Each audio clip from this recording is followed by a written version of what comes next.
Kita sedang berada di tempat usaha Bapak Apan tentang usaha pengumpulan besi bekas, ya kan, dan ini akan dibawa ke beberapa tempat di wilayah Republik Indonesia.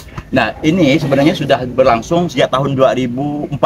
2004 sudah berlangsung, cuman dia pindah-pindah di beberapa tempat. Gudang ini merupakan sewaan, beliau menyewa dari temannya. Jadi kalau ada mengatakan mengklaim bahwa ini milik dia, itu tak betul.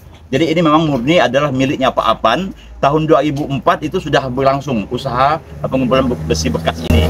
Nah, kemudian selanjutnya ini sekarang jadi persoalan adalah antara Pak Apan dengan menantu beliau, ya kan. Dan dulu beberapa bulan yang lalu sudah menantu beliau yang namanya si David itu sudah melakukan gugatan di pengadilan negeri, tapi ternyata dalam ketika penghadirkan saksi, beliau tidak bisa untuk menghadirkan beberapa saksi sehingga beliau mencabut, ya kan. David mencabut gugatannya. Nah, kemudian selanjutnya kita mendapatkan informasi bahwa Pak Apan dilaporkan ke Polresta, ya kan, dengan melalui satu pengacara beliau. Nah, itu adalah hak sebagai warga negara, tetapi persoalannya adalah ketika seorang pengacara memasang atau menyegel sebuah bangunan tempat usaha, itu sebetulnya nggak betul, tidak boleh. Jadi pengacara tidak punya kewenangan, tidak punya hak untuk menyegel. Menyegel itu harus merupakan aparat penegak hukum, dan itu memang terbukti ada bukti bersalah. Ini baru laporan polisi, baru pendaftaran, pengaduan. Jadi belum LP, ya, baru pengaduan, bukan LP. Nah, jadi artinya bahwa ini belum ada proses hukum, belum ada kekuatan apapun, belum ada pihak-pihak yang dipanggil. Jadi apalagi kalau seorang pengacara menempelkan itu seolah-olah itu disegel, itu suatu perbuatan melawan hukum, itu nggak benar sebenarnya. Kami lagi memikirkan untuk melakukan upaya-upaya hukum terkait dengan itu. Nah, kemudian juga ini ruangan tertutup dan masuk tanpa persetujuan yang bersangkutan, itu merupakan suatu tindak pidana. Nah, jadi sebenarnya kita sebagai penegak hukum tentu harus memahami betul terkait dengan persoalan-persoalan yang mana sebenarnya ranah yang bisa kita lakukan, yang tidak melakukan pelanggaran hukum dan sebagainya.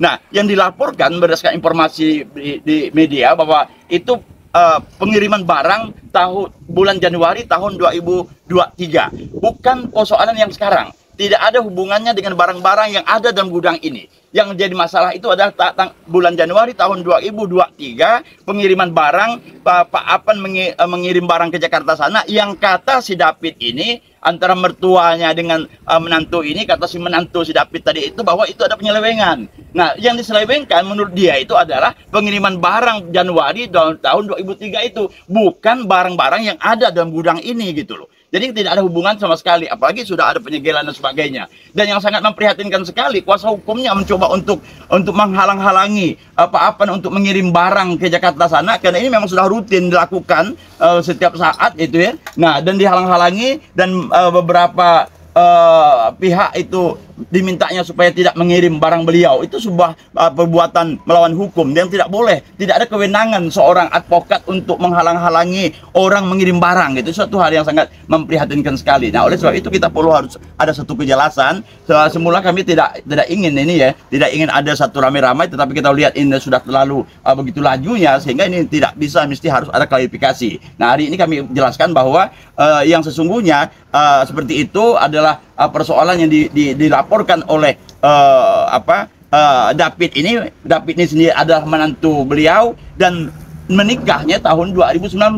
Nah, usaha ini sudah ada tahun 2004 gitu loh. Jadi siapa bilang kalau ini usaha beliau ini David ini adalah kerjanya nggak jelas waktu itu. Beliau sebagai mertua menantunya tadi dimintalah untuk bisa sama-sama mengurus ini, itu masalahnya gitu. Tapi dalam perjalanannya ternyata air susu dibalas air tuba dengan melakukan berbagai macam hal-hal yang seolah-olah Pak Apan ini sudah melakukan tindak pidana yang merugikan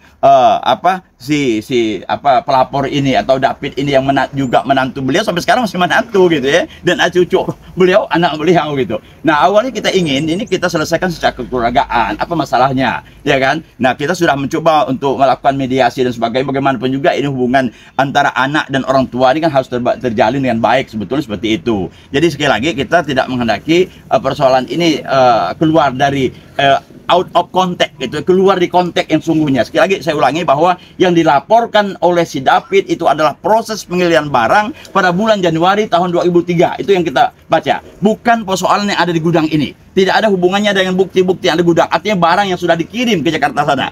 Nah, ini yang mesti harus kita pahami itu. Dan tidak boleh ada yang menyegel-nyegel barang ini. Tidak boleh ada pihak-pihak yang menghalang-halangi Pak Apan ini untuk mengirim barang ke Jakarta. Itu hak usaha beliau.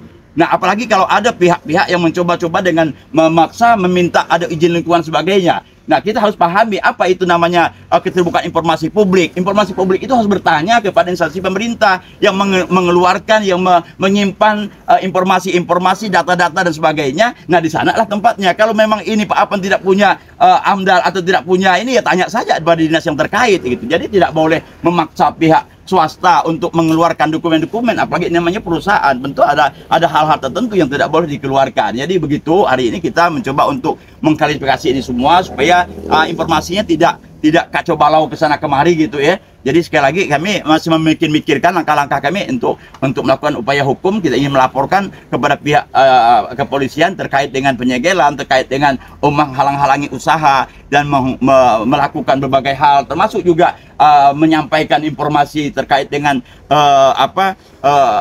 pengaduan yang disampaikan ke Polresta misalnya. Itu yang sebenarnya hal-hal yang sangat diatur di dalam Undang-Undang IT pasal 27 ayat 3. Itu jelas sekali tidak boleh itu hal-hal semacam itu.